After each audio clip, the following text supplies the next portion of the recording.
Tu cherches à gagner du temps dans ton quotidien, à baisser ta charge mentale, à t'endormir le soir tranquille sans penser à ton énorme to-do list. Bienvenue dans cette vidéo dans laquelle je vais te partager 5 habitudes que j'ai qui me permettent d'être mieux organisée dans mon quotidien, de mieux gérer le quotidien et du coup de me coucher avec calme et sérénité. Ces habitudes que je vais te partager, tu vas voir qu'elles sont très simples, accessibles, faciles à mettre en place, simplement il faut y penser. C'est un peu comme tous les tips, je pense, qu'on peut recevoir dans le bien-être, dans le développement personnel, dans la productivité. C'est souvent des choses qui sont simples, qui sont faciles à mettre en place, mais elles nous demandent à potentiellement changer nos habitudes et du coup, c'est là où ça devient compliqué. C'est pas tant dans la réalisation même de l'habitude, c'est dans comment est-ce que je la mets en place et je me souviens de la réaliser aussi dans mon quotidien. Donc l'idée là, c'est peut-être de toi prendre des petites notes, que ce soit simplement ouvrir une case notes dans ton téléphone, pouvoir noter les 5 habitudes que je vais te donner ici, piocher peut-être dans celles qui te parlent le plus, et puis, bien évidemment, les tester pour voir si ça te correspond ou pas. C'est toujours quelque chose que je répète dans mes vidéos, c'est je vous donne plein de trucs, plein de conseils, de manières de fonctionner qui fonctionnent pour moi, qui fonctionnent pour d'autres, mais c'est important de trouver celle qui fonctionne pour vous et comment la trouver en expérimentant, en prenant du plaisir aussi à venir chercher, tiens, si je mets ça dans mon quotidien, qu'est-ce que ça va changer pour moi? Si je mets plutôt ça en place, qu'est-ce que ça change pour moi? Est-ce que je préfère faire d'une manière ou d'une autre manière et pouvoir un peu créer votre propre recette avec tous ces ingrédients. On passe tout de suite à l'habitude numéro 1. J'utilise perso un Google Agenda, je vais vous le montrer, voilà comme ceci, avec différentes catégories en fait en fonction de mon activité. Je l'ai catégorisé selon moi les différents archétypes, on va dire, que j'ai besoin dans mon métier d'entrepreneuse. Donc on a la Big Boss, la Coach Boss, Creative Boss, LC Boss, Social Boss. Il y a aussi toutes les activités perso et tous les calls. En fait, tout ce qui va être rendez-vous obligatoire avec d'autres personnes, ils vont être dans une couleur bien particulière. Ça me permet du coup, dès que j'ai un rendez-vous avec quelqu'un, de venir le noter dans mon agenda. Comme ça, je n'ai plus à y penser, j'ouvre mon calendrier le matin ou parfois le soir pour la veille pour regarder, ok, c'est quoi mes rendez-vous demain, j'ai tel truc à faire à tel moment. Ok, parfait. Preuve en est, la semaine dernière, j'avais normalement un point prévu avec une autre entrepreneuse, je ne l'ai pas noté dans mon agenda, j'ai complètement oublié, et puis le soir dans mon lit, je me suis dit, oh, merde, je l'ai laissé en plan. Eh bien, pour éviter que ça arrive, je note tous mes rendez-vous et ça m'a bien prouvé, encore une fois, que c'est la technique qui fonctionne le mieux pour rien oublier et pour s'enlever une grande charge mentale. C'est-à-dire, si je me dis aujourd'hui je vais au sport, j'honore mon rendez-vous et j'y vais. Sauf si je me sens vraiment pas bien à ce moment-là, si je sens que j'ai plus besoin de me reposer, etc. Mais du principe, c'est j'honore mes rendez-vous avec moi-même. Si j'ai décidé à tel moment que j'allais faire une balade, j'y vais. Si j'ai pris rendez-vous pour moi chez le coiffeur, chez le médecin, etc., j'y vais. Si j'ai décidé de faire ma comptabilité, je le fais. Pourquoi la comptabilité est un moment avec moi-même? Parce que c'est un exemple de tâche qu'on a tendance à repousser. Le fait de vraiment réaliser cette action au moment où on l'a mise, ça nous permet aussi de savoir qu'on peut compter sur nous pour faire les tâches importantes, même si on n'a pas envie de les faire. Le fait d'honorer ses rendez-vous avec soi-même, ça peut être aussi de se dire, ben voilà, toutes les semaines, je sais que je m'octroie un moment pour faire ma skincare, pour me faire un petit masque, pour prendre une bonne douche, me mettre de la crème hydratante. Ça peut être voilà, ce genre de moment où vous allez prendre soin de vous, que vous allez noter dans votre calendrier et que vous allez respecter. Parce que plus je respecte les rendez-vous que j'ai avec moi-même, plus je m'auto-prouve en fait que je suis fiable, que je peux me faire confiance. Ça me sert pour moi, avec moi, mais ça vient surtout me permettre d'entraîner ces soft skills, comme on dit maintenant, ces compétences de vie, en fait, qui vont me servir dans d'autres domaines. Si je sais que je peux me faire confiance, que je suis fiable, que j'honore mes rendez-vous avec moi-même, ça m'amène beaucoup de solidité intérieure pour pouvoir ensuite mener d'autres relations, d'autres projets et simplement naviguer dans ma vie du quotidien. Ça peut être un cahier comme celui-ci, moi où j'aime beaucoup écrire dedans. Ça peut être une to-do list que vous avez, un papier avec différentes lignes, différentes cases sur lesquelles vous pouvez noter. Ça peut être une note dans votre ordinateur. Mais c'est important de vous définir un espace vide cerveau. Ça change la vie, j'ai envie de dire, parce que justement, toute cette charge mentale que vous avez et qui vous pèse dans votre quotidien, vous allez pouvoir la mettre dans les notes et la faire disparaître. Ça peut même être sur des feuilles volantes où vous notez un peu tout ce que vous avez dans la tête et ensuite hop, vous la bazardez, vous la brûlez ou que sais-je. Ces espaces vide-cerveau, ils sont pas obligés de ressembler à grand chose, hein, ça peut même ressembler tout à fait à rien. L'idée, c'est juste de venir vider votre cerveau, de créer de l'espace. Et ça, c'est quelque chose de très important. Souvent, dans notre quotidien, pour être bien organisé, on a envie de remplir. On se dit, ah ouais, il faut que j'ai des blocs de couleurs, machin, des tâches à faire.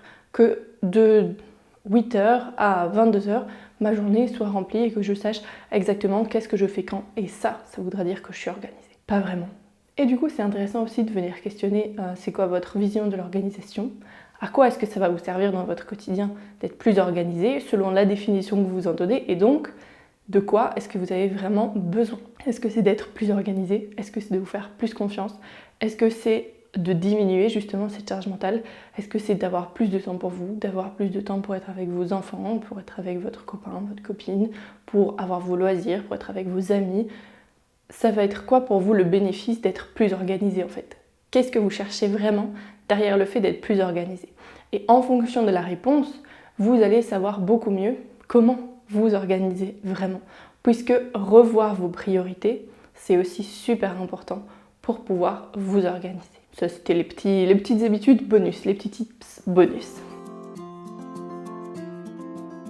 Ça rejoint un petit peu ce que j'étais en train de dire juste avant, mais quand je parle de cadre, c'est vos habitudes. En fait, c'est vos habitudes, on va dire matinales, vos habitudes du soir, les routines que vous pouvez avoir potentiellement. C'est en tout cas avec quelle intention. Est-ce que je navigue dans ma journée? Est-ce que je navigue dans mon quotidien? Est-ce que je réalise cette tâche? Est-ce que je réalise cette réunion? La question d'intention et donc du cadre, elle est très importante. Le cadre, c'est en fait juste ce qui va vous permettre de vous exprimer. Si on prend la métaphore du peintre, s'il n'a pas de toile et donc s'il n'a pas de cadre, il ne peut rien réaliser. Il a besoin d'avoir cette structure pour pouvoir ensuite se laisser aller et s'exprimer correctement. Et il y a plein de peintres qui vont au-delà du cadre, mais ce cadre en tout cas est une base et un support pour commencer à créer, à vous exprimer et du coup à vivre tout simplement et à mener votre quotidien. Donc créer votre cadre, c'est super important. Je sais moi que le matin, je fais toujours les mêmes actions et qu'en fait, ça me permet de déjà être satisfaite de ma journée. Je m'en rends pas forcément compte les jours où je le fais, mais je m'en rends compte de l'importance de le faire les jours où je ne le fais pas. Parce que par exemple, le week-end, ça m'arrive le samedi, le dimanche, ou parfois les 2 jours, de ne pas faire les actions que je fais d'habitude le matin, qui vont être tout simplement faire un peu de mouvement, voilà, faire ma skincare, prendre une petite douche, déjeuner, compléter mon bubule, mais je vous en parle juste après. Quand je ne le fais pas, eh bien j'ai l'impression d'être toute molle ou qu'il manque quelque chose en fait. Et c'est là où du coup je prends conscience de l'importance de ma routine matinale, qui est pas très compliquée, et si vous voulez, je vous en ferai une vidéo, vous me dites dans les commentaires si ça vous intéresse. Et tant que j'y suis, pensez à vous abonner et à liker cette vidéo si le contenu vous plaît. Tout ça pour dire donc que créer votre cadre, c'est super important. Et en quoi ça vous aide à être mieux organisé, puisque ça vient vous aider à nourrir votre énergie et ça vous donne une structure à je commence ça, je finis ça, puis je fais ça, etc. Et ça vous donne en fait du rythme, plutôt que de commencer la journée déjà tout à fait débordé et ne pas savoir en fait par quel bout commencer. Vous remarquez, je pense, au fur et à mesure de ces habitudes, que le plus important finalement, et ce que ces habitudes viennent vous permettre, c'est de cultiver une certaine sérénité, une certaine paix intérieure, un peu comme si votre flux de pensée diminuait un peu en... L'idée, c'est de redevenir dans le calme pour être plus à même de prendre des décisions, de mener telle ou telle action. En fait, avoir plus de clarté, plus de visibilité et d'espace de cerveau disponible pour faire ce qu'il est important de faire au moment T. La dernière habitude, c'est vraiment une question puissante d'amour de soi, c'est en partant du principe que je m'aime pleinement, puisque on sait l'importance de se valoriser, de se considérer soi pour faire des choix et des actions qui soient justes pour nous. Donc en partant du principe que je m'aime pleinement, comment est-ce que je m'accompagne dans cet instant? C'est une question très précieuse puisque elle vous permet de venir avancer dans votre vie, dans votre journée, avec de l'amour et avec une manière de vous accompagner qui soit juste. Si je reprends mon exemple du sport de tout à l'heure, où je me dis j'y vais, j'honore ce rendez-vous, sauf si j'ai la flemme, que je me dis j'hésite à y aller, ok, je me pose la question. En partant du principe que je m'aime pleinement, comment est-ce que je m'accompagne dans cet instant? Je vous en parlais juste avant dans ma routine matinale. J'utilise depuis quelques mois ceci. Clémence, si tu passes par là, bonjour. Clémence, c'est elle qui a créé le bullet journal My Bubble. Je vous mettrai tous les liens dans la description vers le compte Instagram et vers l'achat de ces petites beautés. Le bullet journal, c'est vraiment un outil d'organisation, un outil de suivi de nos habitudes, de suivi de nos objectifs. Clémence l'a conçu de manière à ce qu'en fait, chaque mois, on ait la possibilité de venir poser le calendrier global, de venir poser nos objectifs personnels, nos objectifs professionnels, de les suivre aussi. Comment est-ce qu'on a envie de les répartir, comment est-ce qu'on a envie de les suivre. Et puis, on a la possibilité de s'organiser semaine par semaine avec des petits encarts pour mettre les prios de la semaine, ne pas oublier le bilan. Moi, tous les jours, j'écris mon intention le matin.